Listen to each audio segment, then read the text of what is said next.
Hey everybody, welcome back to the Jesus in a Dream podcast, where we believe with Jesus in a Dream, anything is possible, nothing is impossible, and the possibilities are endless. I'm Caleb, this is Zach. Hello. And we want you to enjoy life and build God's kingdom. Today I'm very excited. We have a guest. It's been a while since we've even done an episode, and now we're doing another guest episode with my friend and honestly an inspiration in my life who has done some really incredible things that you're going to hear about today.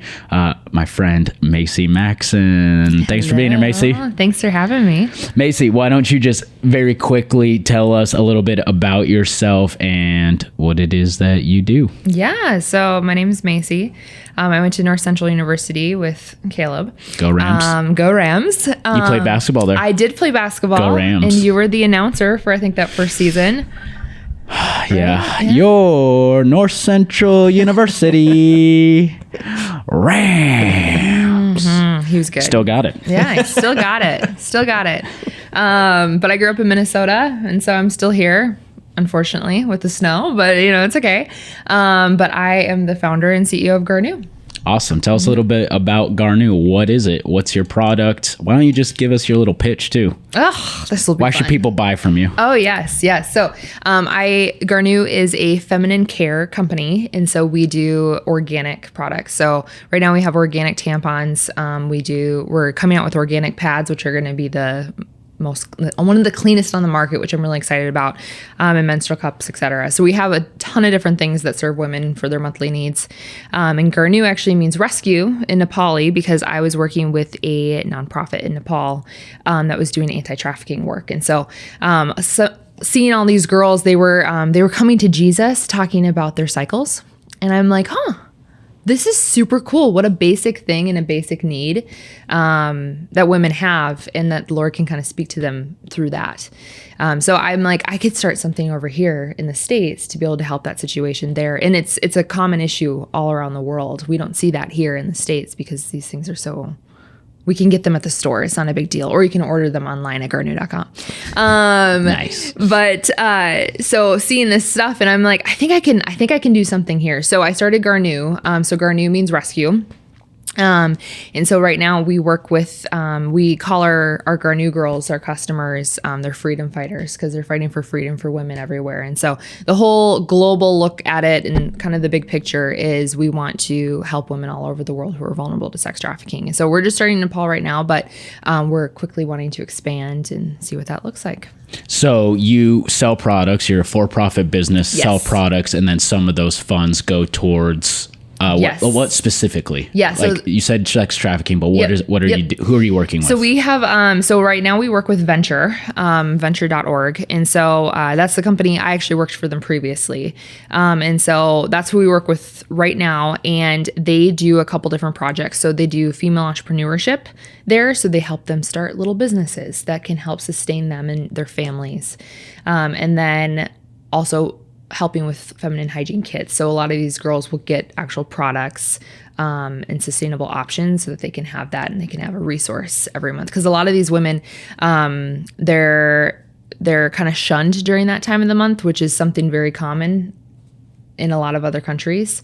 And a lot of the men believe if you look them in the eye while they're menstruating that you bring death upon them. And so kind of some crazy things. I mean, can you imagine, your wife looking at you at the time of the month? I mean, her looks already probably kill, but but it's not real. Right. And so there's a lot of taboo around some of the menstruation issues. And so that's one of the things that we try to help women and resource women in those areas. So part of your, I guess, mission and vision is also education as well. Okay, Yep. very cool. Yep. So we educate definitely on our website, and we talk about one of the things that's really cool is women and men are so different and they're so unique. And you guys have a biological clock of like 24 hours. So you're pretty much the same every day for the most part. If you get the right amount of sleep, et cetera, eat the right amount of foods. But women, so you have a 24-hour clock, but they also have a 28 to like 35-day clock. So they're different every week of the month. So their attitudes, their mood, their energy, everything is completely different. And so what we've tried to do here in the States too is educate women on like, you're totally different. It's okay. It's okay that you don't have energy at this day of the month, and try to resource women to be able to figure out how to actually use their bodies in a good way, not constantly feeling defeated all the time because they can't do everything that a man can do. Well, you can't, because you might be able to do more, but you're doing it different and on different days of the month. But also talking to women in these countries too, of just the basic necessities and the basic things that your body does, the functions, what, a menstrual cycle is, and then how often you can actually get pregnant. And a lot of people don't know these things. A lot of girls I talk to here don't know these things. So I think it's really valuable to teach women about their bodies and how they work. And men too. Men, yeah. Yeah, I think obviously we could always know more. Yeah, because we are not women. And that's awesome. And I love that you are passionate about feminine hygiene, and then that you're seeing the problems within it and you're doing something to hopefully create a solution. Mm-hmm. I think you are creating solutions. You're already having an impact and your vision is bigger, and we'll get into all of that. But one note that I just wanted to make real quick is I think very few people would think of feminine hygiene as something that you could be passionate about. Oh yeah. But you are. And I think it speaks to two things is one, that we all have a job and we can all solve problems, and that the Lord can use passion for anything, in his power to create a better world and to help people and to build his kingdom. But I think also what's cool about our opportunities, especially here in the United States, is that there are entrepreneurial opportunities within this, of that you get to start a business and you get to do it that way. And it doesn't have to be a nonprofit. It doesn't have to be a charity. And so I would like just to know of you grew up in a Christian household. You went to a Christian school. You studied business administration, right? Yep. And but I think for a lot of people, and I know even for myself sometimes, it feels not as important, not working within ministry proper to make the world a better place. Or am I really doing something for God's kingdom if I'm not working in a church? And I've been doing MyMountain for years now, and sometimes I struggle with that of man, maybe I should just go work in a church and do whatever. But you're in the business world. You have a for-profit business. Can you just speak to that of maybe even your own doubts or triumphs, or what you've learned and going, you know what, I'm called to be an entrepreneur and I'm seeing an impact? Yeah. Well, I think when I was young, my dad kind of instilled in me, because I grew up in we grew up in kind of the 2008 era of the recession and everything. And my dad instilled in me, he's the only way you can ever make money and help people is if you have your own business. And that's the only way you're going to be able to help people. And he saw that in me in a young age, that's what I wanted to do. And that's what I was good at. And that's where my gifts were. And of course, we're all involved in church, right? I mean, I was talking to the puppets on stage, I loved public speaking. I loved performing. Performing at church. But I loved being up there and doing things and talking to people and doing, one-on-one ministry.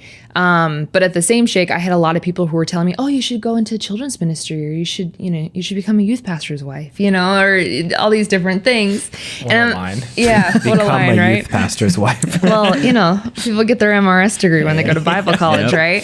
And I wanted something different. It wasn't it was better or bad. I wanted something different for my life. And I loved business. I thought it was so cool how you could start a company and you could create something, and then you could create a culture and you could provide jobs for people. That's their livelihood. People, you spend 40 hours a week plus doing work.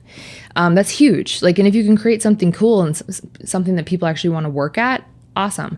But then also you can create a cool product that reaches your customers, and you can create the whole branding and all the color. It was so fascinating to me. And even through business college, I felt like I had a couple Bible classes, and I had one professor who was going through everybody, and they were asking them what their majors were, and they're like, oh, youth ministry. And he's like, we need you. And then another one's like, oh, I'm going to be a missionary. And they're like, we need you. Or a teacher, we need you. And I'm like, I'm going to be a business, owner. And he's like, oh. And then he skips over me. And I'm like, are you kidding me? I'm going to fund all these missionaries. You're right. You should be nice to me. Yeah. And so from there, it was a drive. It put a fire under me. Like, no, you know what? I can create some cool things, and I think if the Lord gives me some ideas, we can do it. And I think that's where it's people doubting it, I think, strengthened it for me and just made it very clear, like, this is what I was supposed to do. And I think your giftings, like, you can do ministry everywhere, and when you're a boss, you should be a good boss. Like, you should actually have a good relationship with your employees or with the people underneath you. And that's ministry in itself, treating people well. And like, honestly, the Christian business owners, they have there's a lot riding on them. And like, there's a lot of pressure because if they're a horrible person and they treat people like crap, well, they're a Christian. So that's, how it goes. So I think there's a lot of value in that and learning how to treat people well in the business world too. And so I think it's strengthened. I love it. I think it's fun. And I think I feel called to a higher standard doing business practices and it's just fun. And I think that there's a cool thing that you can do when you can create something. And, God created the whole earth and everything in it. And I think he creates us to be able to do the same thing in the smaller capacity, of course. Yeah. Yeah. I think, as I've been on my own journey of, I was a pastor's kid my whole life. Are you going to be a pastor like your dad? And my whole life I was like, no, like that's just not where I want to go. And then going to Christian college and got more involved in the church. And it was a really, really good thing for me, I believe, because I think it strengthened my love for the church and my love for Jesus that I got to be a part of ministry and learn how to lead a ministry. And honestly, that's where like I learned how to treat people well, I think, and to lead people well. And then getting a job as a pastor right out of college, like that's where I thought I was going to be for a long time, and then felt like the Lord was going like, nope, like you're going to start this nonprofit and it's going to be in the business world. And to be honest, like that really excited me because I'm way more passionate about like business than I am about like ministry, like church ministry, just because of a lot of the reasons that you said. Is like I think there's a lot of opportunities to help people, and that's just how my brain works. Is supply and demand, and more money in, then more money that goes out, right? Like it's and then you get to be creative within that. And anyways, all of this to say is like one of the things that I've really just started to like lean into and learn is this whole idea of like being a boss and being a leader is that, I get an opportunity to be generous when like I get to sign a paycheck. Like, I think that is something that like, rather than like giving a one-time gift to like a person somewhere in need, it's like I get to give to people like 52 times a year or whatever that is, like in that capacity. But it's also like what you were saying of this, I think this is an uncomfortable topic sometimes, but money like does make the world go round. Like resources are needed, and the exchange of resources are needed. And I think, one of the things that I've just been really leaning into lately is like, I think it's an okay goal for me as like a business person to go, I want to make as much money as possible, because then I know I can be as helpful as possible to my employees, to my community, to people I give to, and I can also be as generous as possible in that same breath. And so I think for me, that is something that has taken years for me to like become comfortable with, even though I know this is who I am and I'm very passionate about it. I think there's still those little humps of going like, okay, but I know I can like speak at a church, so is that where I should be doing this? And I've kind of just like through prayer and like just learning who I am, go like, no, there's other ways to help people that don't always like, I can still care for somebody's soul and run like a good business.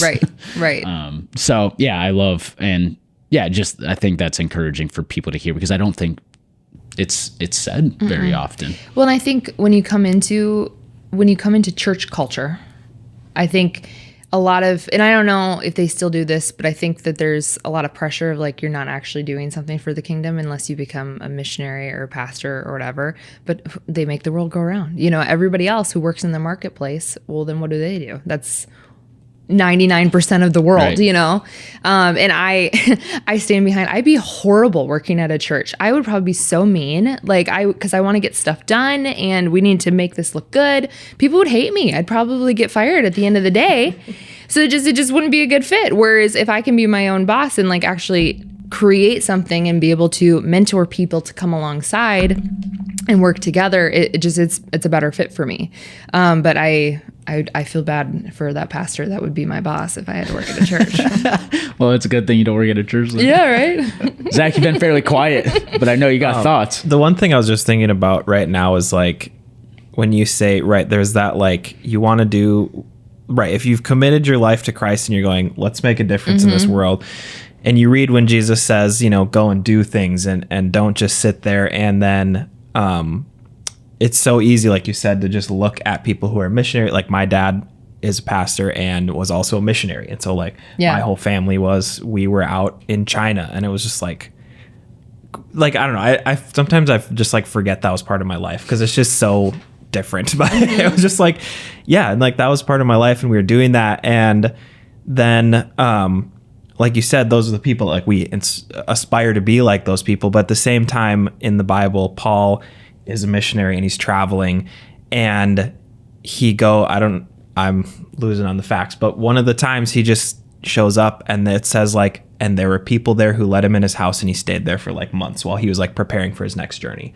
And it was like, he needs that. He needs those people who have a house, who are just stable people living. They're generous with their house and like hosting him and keeping him. And it was like absolutely necessary. And it's like my whole family was able to go to China and do all this missions because people who were just regular people were like, we will participate in helping you get there. And it's like, those are so important because we literally couldn't be there without those people. Like we would have been there for a week and been like, cool, all right, the money's run out, we're going back. It's like, yeah, just your point of like, there needs to be the support system, but it's easy to look at just like however you organize it, right? And say, oh, this is the person where all the support's going. And then you look at that one person and be like, oh, that's awesome. We need to all be like that. And it's like, no, if everybody was that one person, there'd be nothing underneath it to support it. But I mean, if we all were missionaries in this room and we're like competing with the one friend that actually went into the marketplace for their money, right.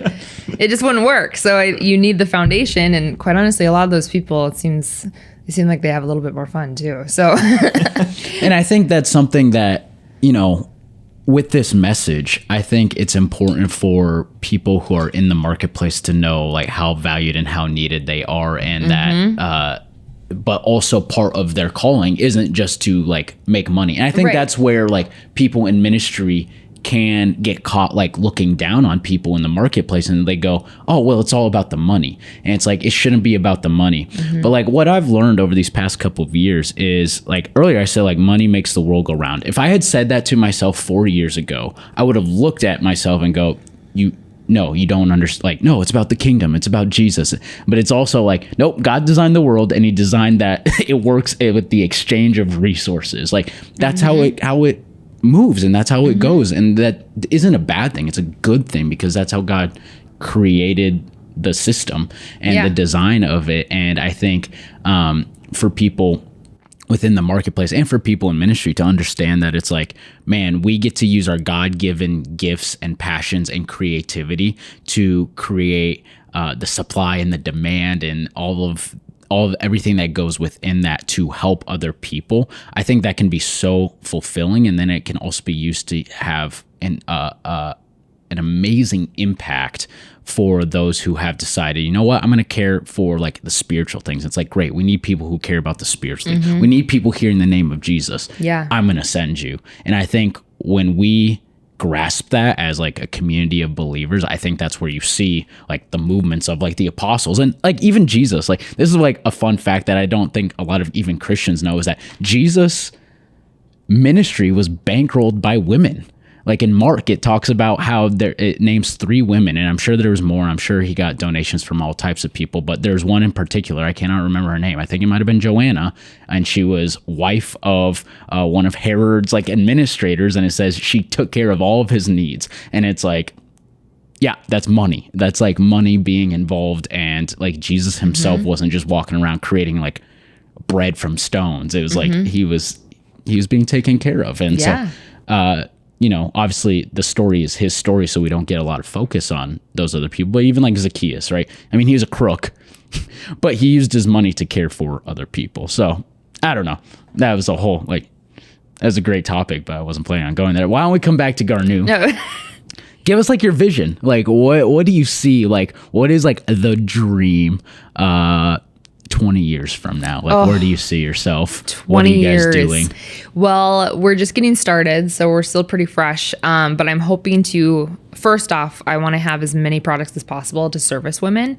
And our market's pretty big. And it's women who want to be called woman, and that's kind of our thing. And we kind of got into it just very innocently when we started, and then it kind of morphed into a different thing where we were kind of a movement of women who, wanted to keep periods a girls only club. And so we kind of ran with that, and we've become kind of a movement of women that's what they want to do. And so we try to change. The goal is we want to change the narrative behind menstruation a little bit here to be a fun and feminine thing, not an in your face, like, Caleb, you need to know everything, or very in your face about it. That's what a lot of other brands are doing. And we don't want to do that. We want to create it very feminine and a fun experience, and something that women can, even though they don't really look forward to it, they can look forward to it if they have a period with Garnuu. And so that's kind of the overarching vision that we want. But then underneath that, we want to create different technology to help support women. We want to have a bigger impact. And one of the things we really would love is we're seeing kind of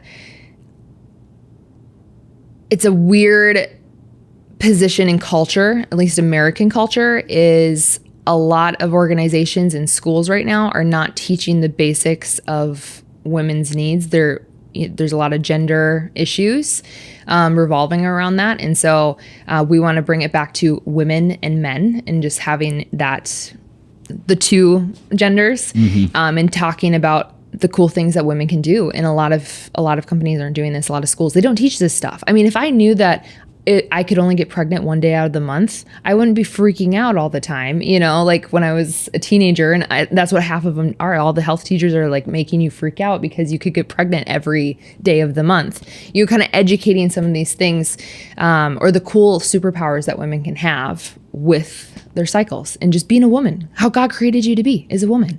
And so some of these things, we want to create curriculums, and we want to create different technology. But then on the global impact side of it, I would love to be able to create manufacturing plants that employ women who are vulnerable to sex trafficking or who have been rescued from that, and provide them with actual valuable wages that can get them pretty far in their countries, not just, here's a little bit, I want to be able to provide jobs for people. And that's really what I would love to do.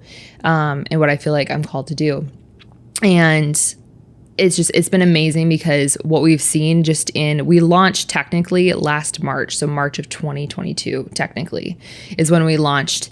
And we have seen so much fruit over the last year, and it's been crazy. And I can't take any credit for it. It's all the Lord, because when I have been so tired and so exhausted, and it's been so draining, I've had like the best month ever. It's just because I've continued to try to give it to the Lord. Not to say that I'm not working hard. It's just, I feel like the Lord is taking care of it, and the Lord's blessing it. And it's been amazing to see. And I'm really excited for what the future holds. And it keeps changing, because, the market, there's so many different needs, and, competitors will come in and they'll do something different. And then you kind of got to adapt. And that's what's kind of fun about business, but also irritating too. Cause like you had this vision, and yet, okay, we have to adjust, but that's all business is just kind of adjusting and pivoting. Yeah, that's good. I want to return. This is something that's been on my mind, and I'd love to just kind of get your thoughts, is this idea that I believe as a Christian, which I should have this belief if I'm going to subscribe to this lifestyle, that if I subscribe to like Christian values, which I believe are just normal, the label Christian could be interchanged with natural, of like the natural virtues and the nature of things, and the logic and the beauty and the inspiration behind our human existence. I believe that we as Christians have those answers, and it's not always like a Bible verse, but it is a looking at education or looking at how the world works and going I believe I have the answers here. And for you, you're going, for women's health, I believe I have the answers, and I believe I can do it better than other people out there who are doing it. And I completely believe that. I believe here's my point. Here's my question. Here's where I'm trying to get to, is I think so many times us as Christians, we go along with everybody else and going like somebody else will do it. Like the government will educate, like the government will take care of our education. The government will take care of like our social needs. The government will take care of X, Y, and Z, or that business is already doing it. And I guess my thoughts are like, man, I feel like us as Christians, we have these answers. We should have this creativity. We should have this supernatural wisdom that goes like, the problems that we see are our problems, and we feel like we're the best equipped to like answer them. And that's what I love about like what you're doing is that you're going, okay, yeah, it's the government's job, quote unquote job, to educate, to have sex education. I don't think they're doing a good job, so I'm just going to do it better. And I love that attitude. And I think more Christians need that attitude of stepping up to the plate and doing that. So that wasn't really a question, but I'd love to hear your thoughts, I guess, on like, on your ability to go to look at problems and go, I'm going to be the solution. And I think it all kind of revolves like, well, what can Garnuu touch? You know, and women's health is huge. You know, you can talk about sex education. You can talk about tampons. You can talk about anything. You know, there's so much that it can touch, and there's a lot of political issues that touches too, which I've come to find out, and I didn't realize that when I first started. But I think that there's this. I don't know what it is, and I don't know if it's the Christian cultures we've grown up in or we've been in, or if it's just a lot of people are similar, but a lot of people just think, oh, well, somebody else is going to do it. We'll just pray for somebody to do that, or we'll just pray for change. But you know, somebody else could probably do that. We are so creative individuals. God created us to be creative, you know. And I think there's a lot of value in if you can find those problems and do something better. And just because somebody already did it doesn't mean you can't do it better. Like there's plenty of tampon companies. Like I'm sorry, like the whole aisle in Target. Packed, you know, but that's it. Those are the only people in the market, and those are the only people in the room. And if I would have known how hard it was, I probably wouldn't have started because it's hard. But like I saw this huge vision of what I felt like the Lord gave me this was years ago, you know, years, but I felt like I could actually do something. And I felt like I got the big grand vision of it. And then it got smaller. To be able to actually be practical on how to actually get started with it instead of starting out with this, you know, $10 million project, you know, starting out a little bit smaller. And I think people just see the problem, but they don't actually want to take action on it or see what they can do. But there's business for everybody, and there's room for everyone. And you're going to find your customers and the people who love you and like you. And it might not be 100% of them, but it might be 10%, and that 10% can run a successful business, you know? So I think if people can actually think through and see the problems and like believe that they can actually do it, you know? I think people just don't take action. People are very, you know? And I think that is what it contributes to, I think this is the point I was trying to make, is the culture that we are currently in. Just going to speak for like United States culture, society as a whole right now.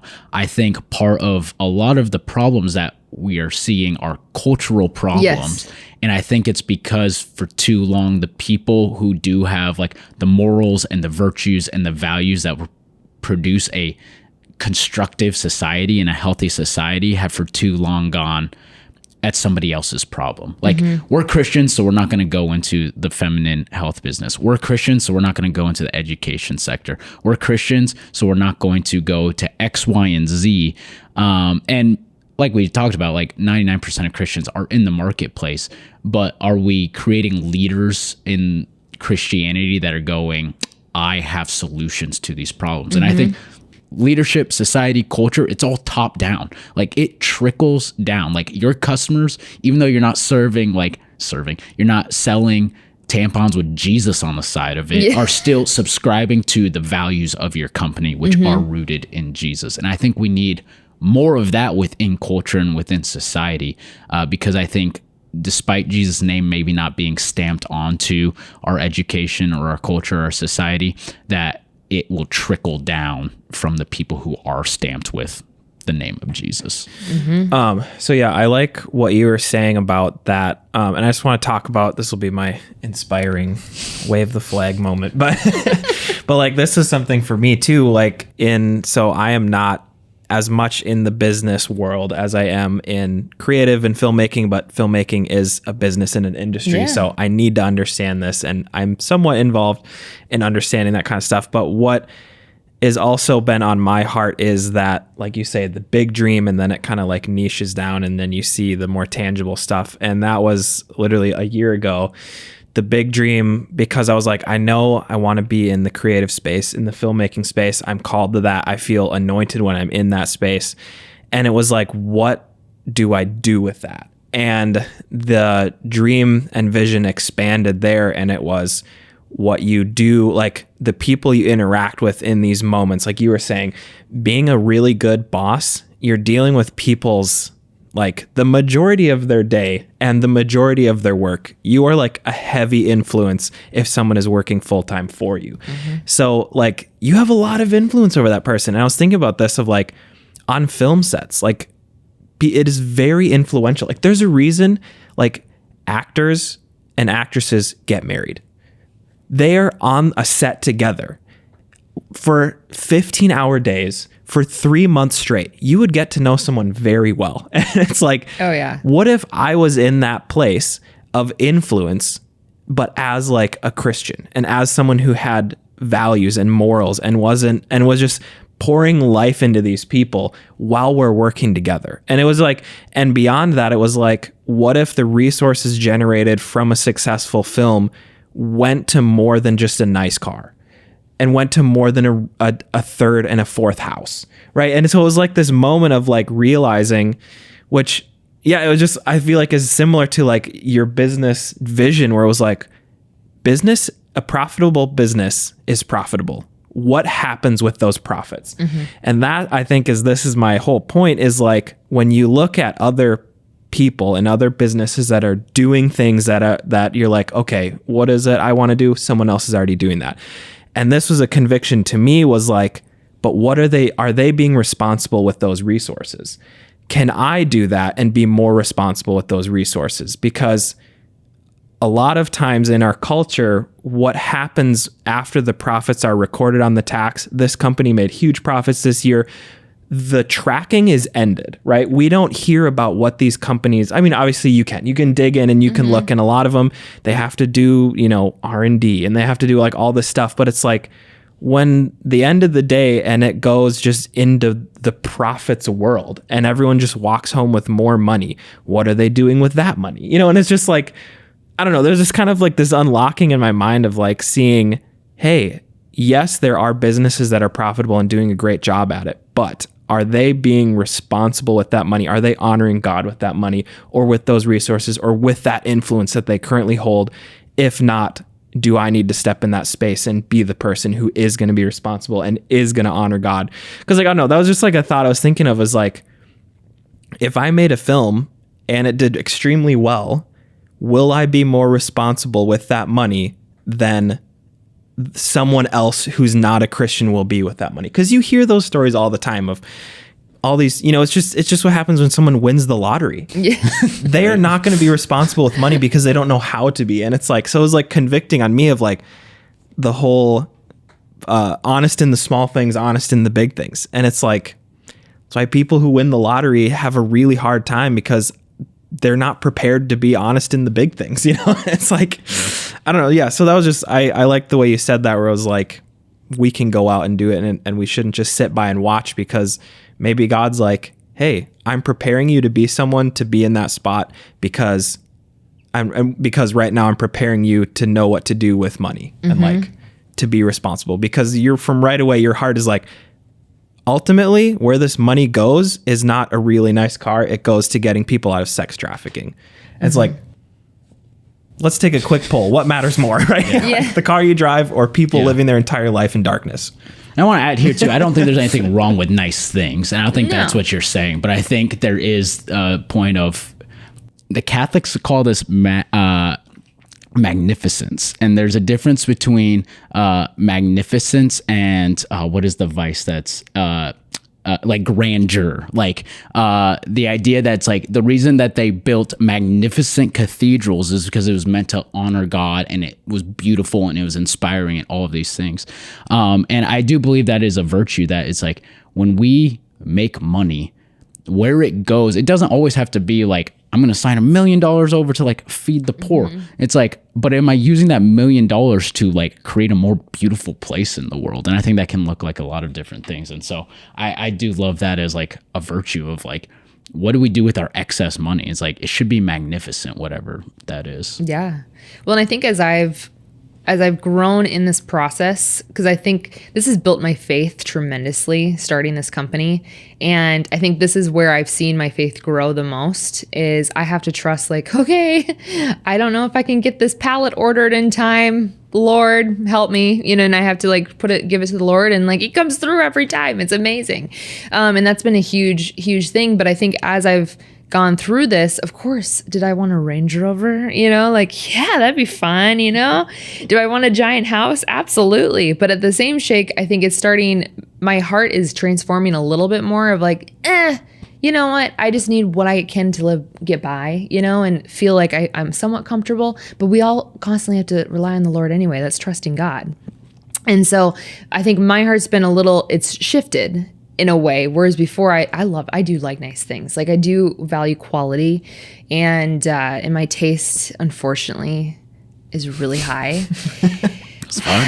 And it's helped though. It's helped in my business. So I create like premium products and quality products. I'm not going to give my customers a piece of crap. Like, and so that's helped. But at the same shake, my heart has shifted a little bit more to where, wait, what else could I do with this money to be able to give to other people, or how can I be more generous? And I think, but also too, I think a lot of Christians and just people in general, they get tripped up because they're like, well, my product can't be different than anybody else in the market. And for me, I struggle with that too, because I'm like, well, there's like 3 other organic brands on the market, and I'm organic. I'm purple. Like, that's different, but like, I'm just purple. And I also fight human trafficking. The other ones aren't really doing that. Like, how am I different? I'm trying to change the narrative, make it more feminine, but it's kind of, there's this weird thing. But then I think also a lot of people get tripped up because if you have Jesus on your side, that's a huge differentiator in itself.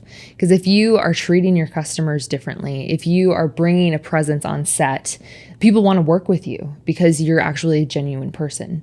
And like, that draws people in, and people can see that, and people can see that through different companies. And mine is just e-commerce. You hardly see my face unless I do interviews or I do a stupid TikTok, but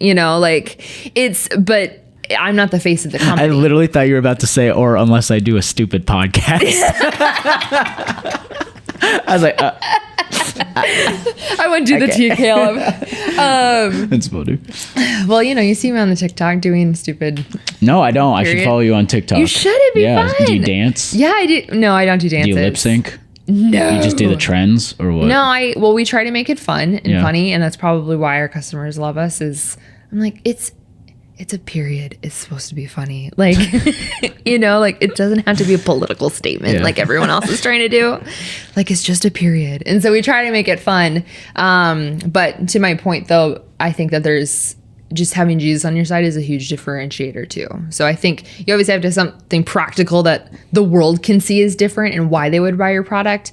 But I think for you to feel like you have the courage to do it, just knowing that Jesus is behind you is enough. And I think that's a known thing within the business world, Christians or non-Christians, is that like every business has values. Yeah. Like every business, you can go and find their values. You can see what the culture is of not only their product, like their brand, but also their work culture. And I think, values are something we don't think about often, but are a very prominent part of our lives. Is like you act and speak and think out of what you value. And I, when I try to help businesses start up and we talk about values, I talk about how like values are the filter through which you see the world in. And like, you don't create values, you pull them out of you. You put language to the filter of like what you're already seeing.